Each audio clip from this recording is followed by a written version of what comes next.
Office at Mount Vernon. Good morning, Mount Vernon-Lisbon. Hi, I'm Nicole from Southeast Lynn. I just want to say good morning, Mount Vernon and Lisbon. Good morning, Mount Vernon and Lisbon. I'm Joe. And I am Kim. And we are still promoting the awesomeness of the Mount Vernon and Lisbon area here in 2021. Happy New Year, my friend. Happy New Year. My friend. Yeah. It's a good one.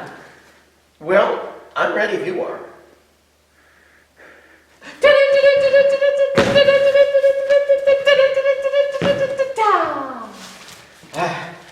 So, speaking of Happy New Year, guess what? Mount Vernon and Lisbon, this is your breaking news. Volume 152, number 1. January 7th, 2021. No chit chat for us today. We're hitting the ground running. I wanted to chit chat. Anyway, it doesn't matter. What do you want to chit chat? Vaccine has arrived at care centers. Is that what you want to chit chat? Yeah. Okay. That's kind of big news. That's huge. The COVID-19 vaccines' first doses are being administered at Hallmark Care Center and the Rehabilitation Center of Lisbon. Someone didn't do their vocal warm-ups today. Me. Tip of the tongue, unique New York. Here's a secret. I never do. He's just perfect the way he just pops out of bed. Hardly perfect, but I am what you get. I know, right? Yeah, Me too. so there you go. So That's good news. I think that's very good news. Yeah, my Maybe stepdaughter. before long we'll all have them, and then we can have chocolate walk in all our other festivals. Yeah, it's starting. They're getting them. My stepdaughter got her first dose a couple weeks ago. Good. So yeah. She's a paramedic. Of course, she's on the front lines. On the front line. Yeah. So of course those on the front lines and those in their care centers deserve the first doses. Of course they do. Yes. Yeah. So how old they got to be to get into a care center? 55, I think. Oh, well maybe I can do it. That's Open Olin Theater in Iowa City. I'm already putting my name on the list. I'm not 55 yet, but that's where I want to go. So that you can get your Injection. I just want to live there. Oh, Great. Food is awesome. They got crafts. That's all I need. Food and crafts. Done. Did you say food and craft? Crafts. Oh, crafts. Okay. All right. So there were some really great pictures this last weekend. Oh, There's my some gosh. on this cover. Yeah, you couldn't walk It out was of them. really pretty. Beautiful. And it wasn't so cold that it wasn't nice to be outside and enjoying it. Agreed. Yeah. Yeah, it was just beautiful. Every time I stepped outside, I was like, oh. And you know what was really interesting? I was dropping off something to my mom's, and she has pillars, wooden pillars on her porch. And there were little pokey ice things going up it. I'm like, how does that even happen? I know. It was horizontal. I know. So it must have been one, and then the other one landed next to it, and then another one landed. I mean, it was just fascinating. My niece came to visit me over the holiday, and she says, wow, your front porch looks so good. I said, oh yeah, it's a kit. I bought it at Walmart. I didn't buy anything at Walmart. There was no kit. It just happened like that. Porch kit. Yeah.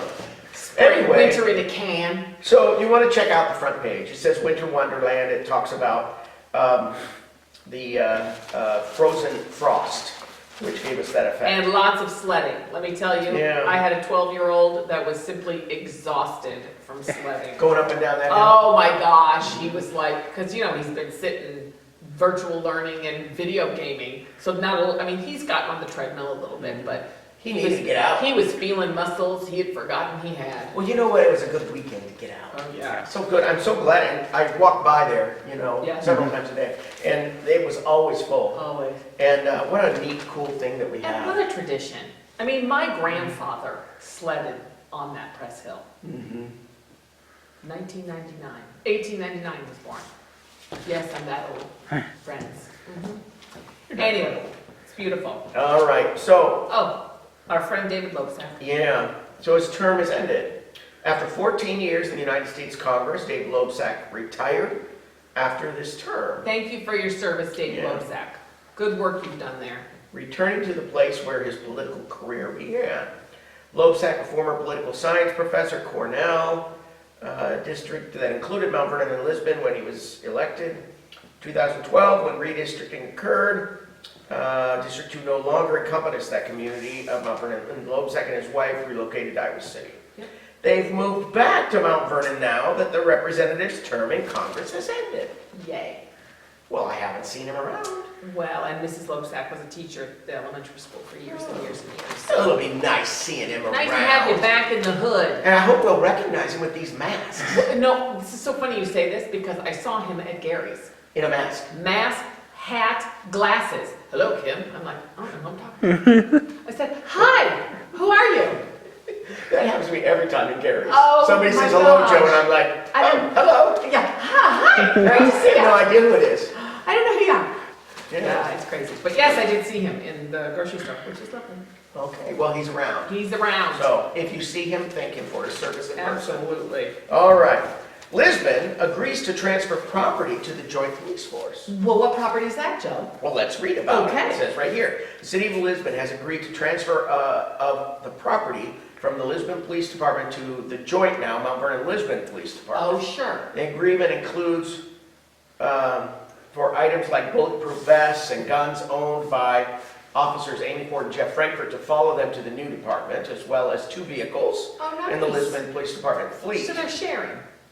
Yeah, it's one place now. You and they'll- share our building, we'll share your stuff. That's right. They're I all love working it. out of that big new former Mormon church out there, right? Makes me want to sing Kumbaya. That's great.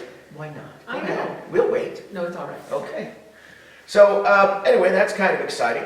The Mount Vernon Lisbon Community Theater is going to introduce something called Sweater Weather as our January entertainment. You probably know more about this I than know, do. yes, a little bit about it. It was kind of similar to our summer production because you can't go to the theater. It's You virtual. can't come in here.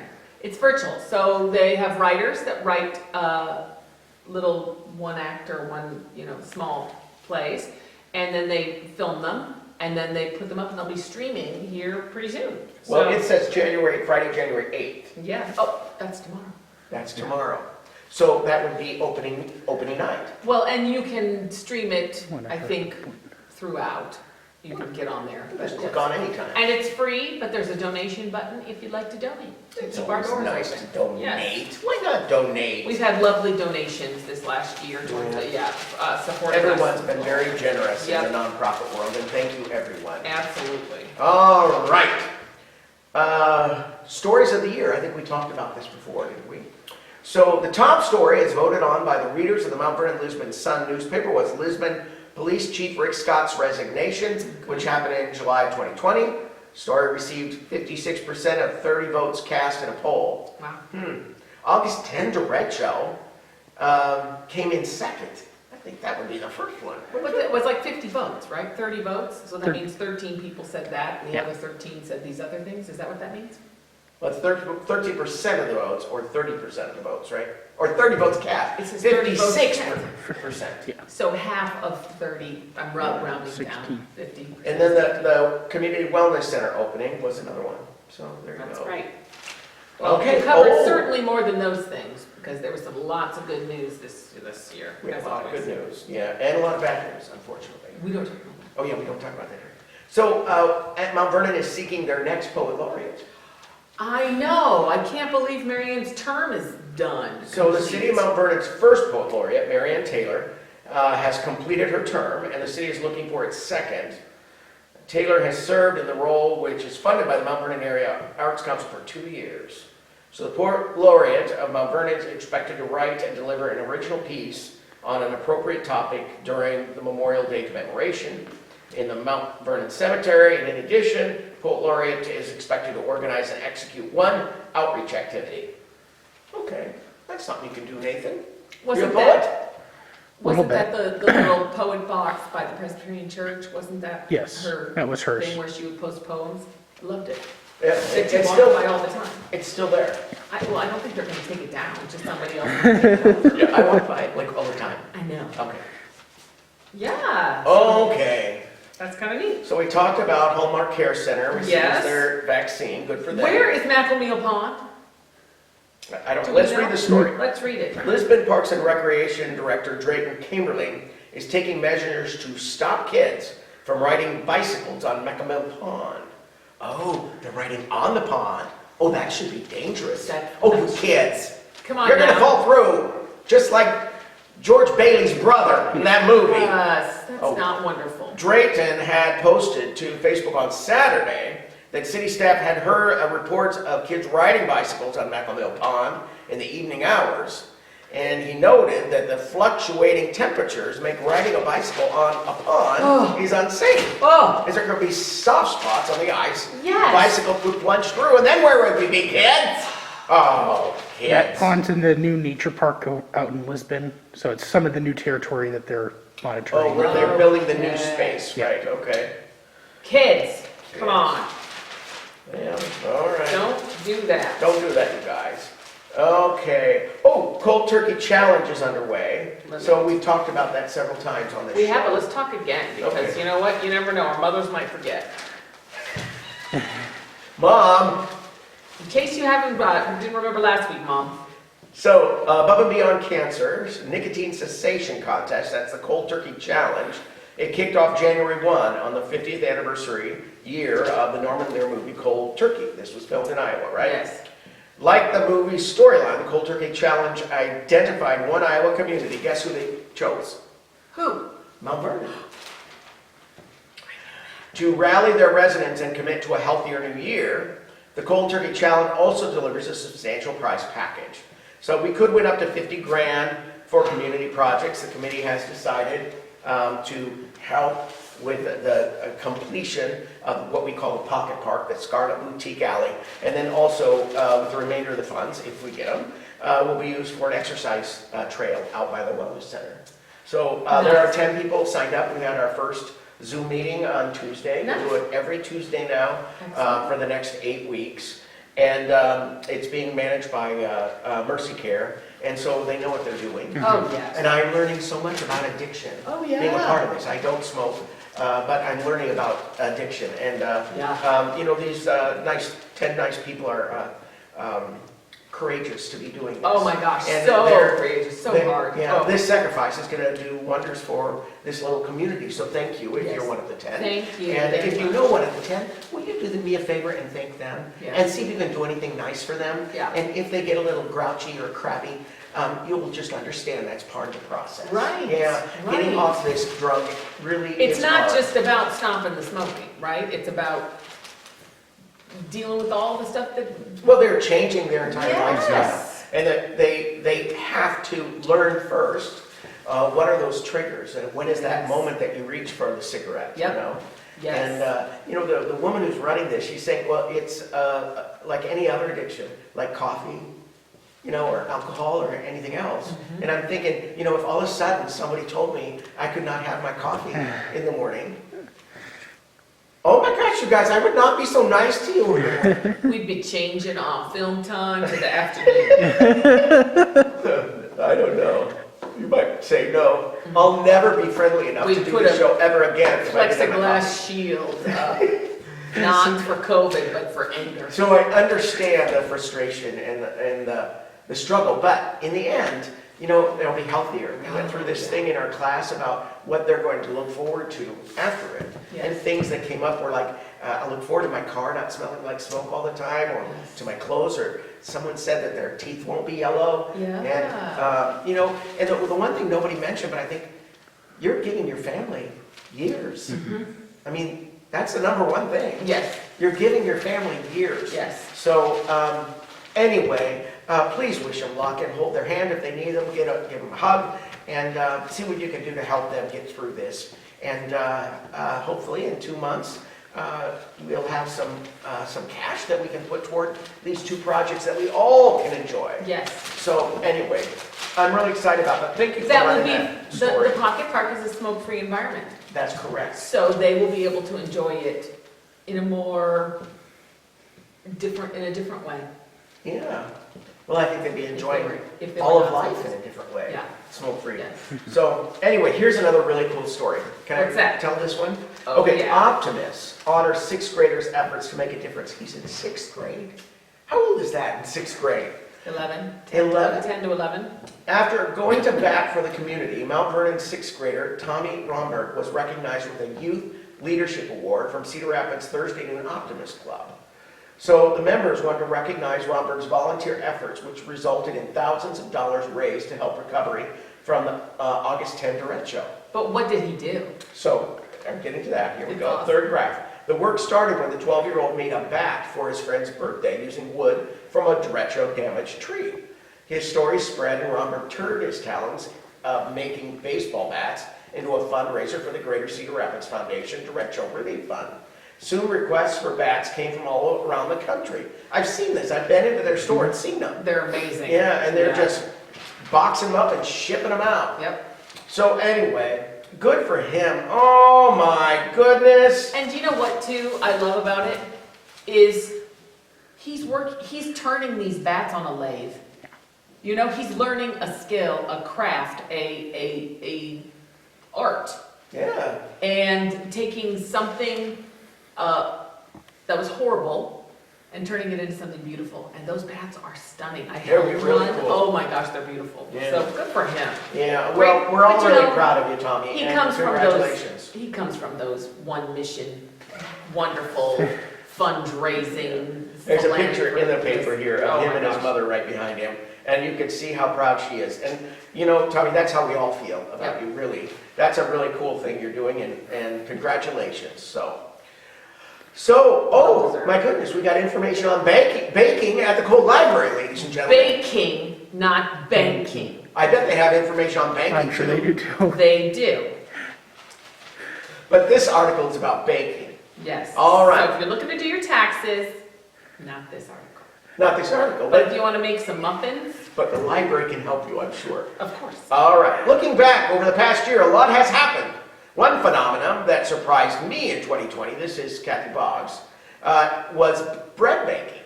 Why on earth were so many people baking bread? There was no yeast in the stores. It was astounding and so unexpected, but also comforting people taking time to make such a humble food.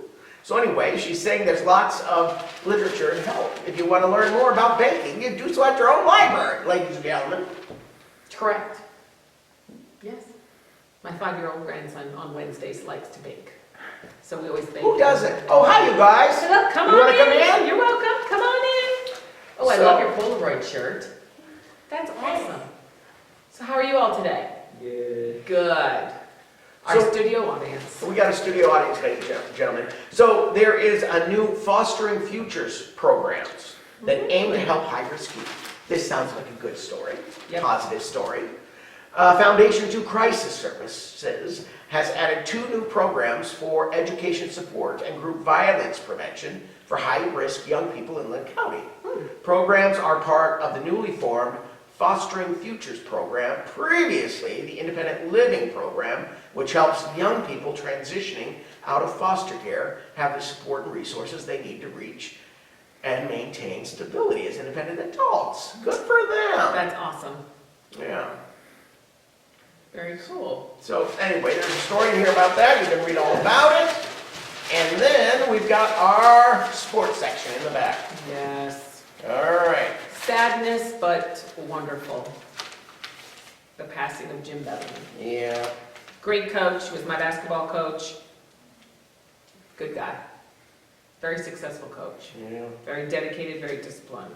So we don't have to spend a lot of time on it, but we should mention it. The community lost a legendary former football coach and educator in Jim Bellamy, who passed at the age of 83, December 14. 2 of his former players are now head football coaches themselves and explained why Bellamy's impact will still be felt for years to come. I can still hear his booming voice, see his steely glare, and recall his sideways grin, said Jared Poshmichel, All-State player for the Mustangs in '93. He now lives with his family in LaPorte City, where he teaches and is the head football coach. That's neat. So anyway. Lots of memories, Yeah. lots of years. Some nice photos in here too. And So- Dick Peters too. Yeah, well, I was thinking about when we did the Smithsonian exhibit. Oh, yeah. They were both featured in there. Oh, shit. Yeah. So anyway, okay. So moving on, Lisbon bows to 10-0. Springville. Ooh, girls hoop squad now 2-4 overall. Okay. All right, and Lisbon Boys Ball Club drops road game. Do you notice something missing? Grappling. Yeah, well, No grappling. it's not too late. I say we pit you against Nathan right now. You and me. Me? You and me. Right there. That would be not much of a contest. You'd have me in a pit in about 30 seconds. Run away. Anyway, I think that's what we got for news, ladies. But that's and Happy gentlemen. New Year. Happy New Year, everybody. Happy New Year, everyone. And let's make 2021 really great, okay? Absolutely. Yeah, and if you're ever feeling down, remember this. What's that? Just what makes that little old ant think he can move that rubber tree plant? Everyone knows an ant can't move a rubber tree plant, but he's got high hopes. He's got See you next week. high hopes. Thanks, He's got everybody. high apple pie in the